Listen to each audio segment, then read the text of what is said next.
Hi ನಮಸ್ತೆ, ನಾನು ಇಂದ್ರ ಅಂತ. ವೆಲ್ಕಮ್ ಟು ನ್ಯಾಕರ್ ಕುಟುಂಬ ಕನ್ನಡ ಯೂಟ್ಯೂಬ್ ಚಾನಲ್. ಇವತ್ತಿನ ರೆಸಿಪಿ ಏನಪ್ಪ ಅಂತಂದರೆ, ನಾವು ಜವಳಿಕಾಯಿ ಅಂದರೆ ಗೋರೆಕಾಯಿ ಪಲ್ಯ ಮಾಡ್ತಾಯಿದ್ದೀವಿ. ಅದಕ್ಕೆ ಏನೇನು ಬೇಕು ಅಂತ ತೋರಿಸ್ಕೊಂಡು ಬರ್ತೀನಿ. ಅದಕ್ಕಿಂತ ಮೊದಲು ನೀವು ನಮ್ಮ ಚಾನಲ್ನ ಸಬ್ಸ್ಕ್ರೈಬ್ ಮಾಡ್ಕೊಂಡಿಲ್ಲ ಅಂದರೆ ಈ ಕೂಡಲೇ ಸಬ್ಸ್ಕ್ರೈಬ್ ಮಾಡ್ಕೊಳ್ರಿ. ಹಾಗೆ ಪಕ್ಕದಲ್ಲಿರೋ ಬೆಲ್ ಐಕನ್ನ ಕ್ಲಿಕ್ ಮಾಡಿ ಲೈಕ್, ಶೇರ್, ಕಮೆಂಟ್ ಮಾಡೋದನ್ನು ಮರಿಬೇಡಿ. ನಾವಿಲ್ಲಿ ಒಂದು ಅರ್ಧ kg ಜವಳಿಕಾಯಿ ತಗೊಂಡು ಈ ಥರ ಕಟ್ ಮಾಡಿ ಕ್ಲೀನ್ ಮಾಡಿ ಇಟ್ಕೊಂಡಿದ್ದೀನಿ. ಅದಕ್ಕೆ ಏನೇನು ಬೇಕು ಅಂದರೆ, ಒಂದೆರಡು ದೊಡ್ಡ ಈರುಳ್ಳಿ ಮತ್ತು ಕರಿಬೇವು ಸೊಪ್ಪು, ಒಂದು ಟೊಮೆಟೊ, ಒಂದು ಸ್ವಲ್ಪ ಕೊತ್ತಂಬರಿ ಸೊಪ್ಪು ಮತ್ತು ಹಸಿಮೆಣಸಿನ್ಕಾಯಿ, ಒಂದು ಬೆಳ್ಳುಳ್ಳಿನ ಸಿಪ್ಪೆ ತೆಗೆದು ಇಟ್ಕೊಂಡಿದ್ದೀನಿ.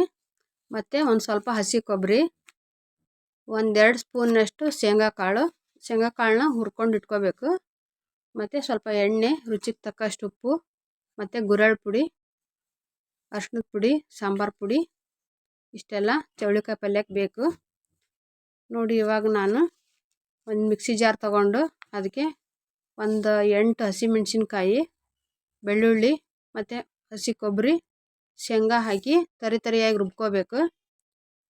ಶೇಂಗಾ ಹಾಕೋದ್ರಿಂದ ಇದು ತುಂಬ ರುಚಿ ಇರುತ್ತೆ. ನಾವು ಅನ್ನಕ್ಕಾದರೂ ನೆಂಚ್ಕೊಂಡು ತಿನ್ಬೋದು, ರೊಟ್ಟಿ, ಚಪಾತಿ ಯಾವುದಕ್ಕಾದ್ರೂ ಚೆನ್ನಾಗಿರುತ್ತೆ. ಈ ಥರ ರುಬ್ಬಿಟ್ಕೊಂಡು ಇವಾಗ ನಾನೊಂದು ಬಾಣಲಿ ಇಟ್ಟು ಅದಕ್ಕೆ ಸ್ವಲ್ಪ ಒಂದೆರಡು ಸ್ಪೂನಷ್ಟು ಎಣ್ಣೆ ಹಾಕಿ ಈ ಜವಳಿಕಾಯಿನ ಹುರ್ಕೋಬೇಕು.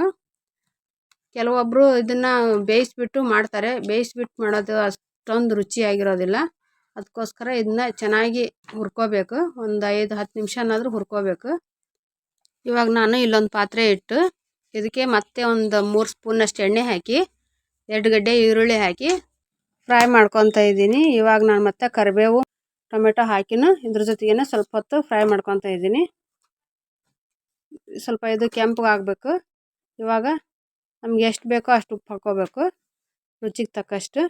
ಒಂದು ಅರ್ಧ ಸ್ಪೂನಷ್ಟು ಅರ್ಶಿನದ ಪುಡಿ, 1 ಸ್ಪೂನಷ್ಟು ಸಾಂಬಾರು ಪುಡಿ, 1 ಸ್ಪೂನು ಗುರೆಳ್ ಪುಡಿ ಹಾಕ್ಕೊಂಡು ಇದನ್ನು ಸ್ವಲ್ಪ ಎಣ್ಣೆಯಲ್ಲಿ ಮಿಕ್ಸ್ ಮಾಡ್ಕೊತಾ ಇದ್ದೀನಿ.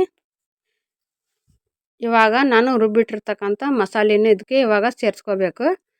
ಜವಳಿಕಾಯಿನ ಆಮೇಲೆ ಸೇರಿಸ್ಕೋಬೇಕು, ಯಾಕಂದರೆ ನಾನು ಅದೆಲ್ಲ ಹುರಿದು ಇಟ್ಕೊಂಡಿದ್ದೀನಿ. ಇದು ಸ್ವಲ್ಪ ಹಸಿ ಸ್ಮೆಲ್ ಹೋಗಲಿ ಅಂದು ಹಸಿಮೆಣ್ಸಿಕಾಯಿ ಹಾಕಿರೋದ್ರಿಂದ ಇದನ್ನು ಸ್ವಲ್ಪ ನಾನು ಎಣ್ಣೆ ಒಳಗನ ಸ್ವಲ್ಪ ಕುದಿಯೋದಕ್ಕೆ ಅಂತ ಬಿಡ್ತಾಯಿದ್ದೀನಿ.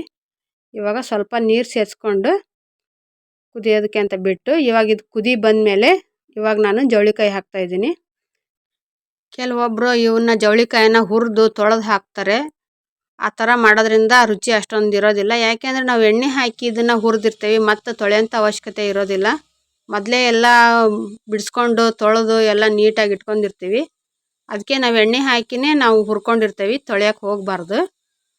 ನೋಡಿ, ಇವಾಗ ನಮ್ಗೆ ಎಷ್ಟು ಬೇಕೋ ಅಷ್ಟು ನೀರು ಹಾಕ್ಕೊಂಡು, ನಮಗೆ ಭಾಳ ಗಟ್ಟಿ ಬೇಕು ಅಂದರೆ ಸ್ವಲ್ಪ ನೀರು ಹಾಕ್ಕೋಬೇಕು. ಇದು ಬೇಯೋದಕ್ಕೆ ಅಂತ ಸ್ವಲ್ಪ ನೀರು ಬೇಕಾಗುತ್ತೆ, ಅದಕ್ಕೋಸ್ಕರ ಒಂದು ಲೋಟದಷ್ಟಾದರೂ ನೀರು ಹಾಕಬೇಕು. ಇವಾಗ ಇದು ಒಂದು 5-10 ನಿಮಿಷ ಕುದಿ ಬಂದಮೇಲೆ ಇದಕ್ಕೆ ಸ್ವಲ್ಪ ಕೊತ್ತಂಬರಿ ಸೊಪ್ಪು ಹಾಕಿ ಕೈಯಾಡಿಸ್ಕೋಬೇಕು. ನಾವು ಪಲ್ಯ ಕುದಿ ಹತ್ತಿದ ಮೇಲೆ ಮಧ್ಯದಲ್ಲಿ 1-2 ಸರಿ ಕೈಯಾಡಿಸ್ಕೋಬೇಕು.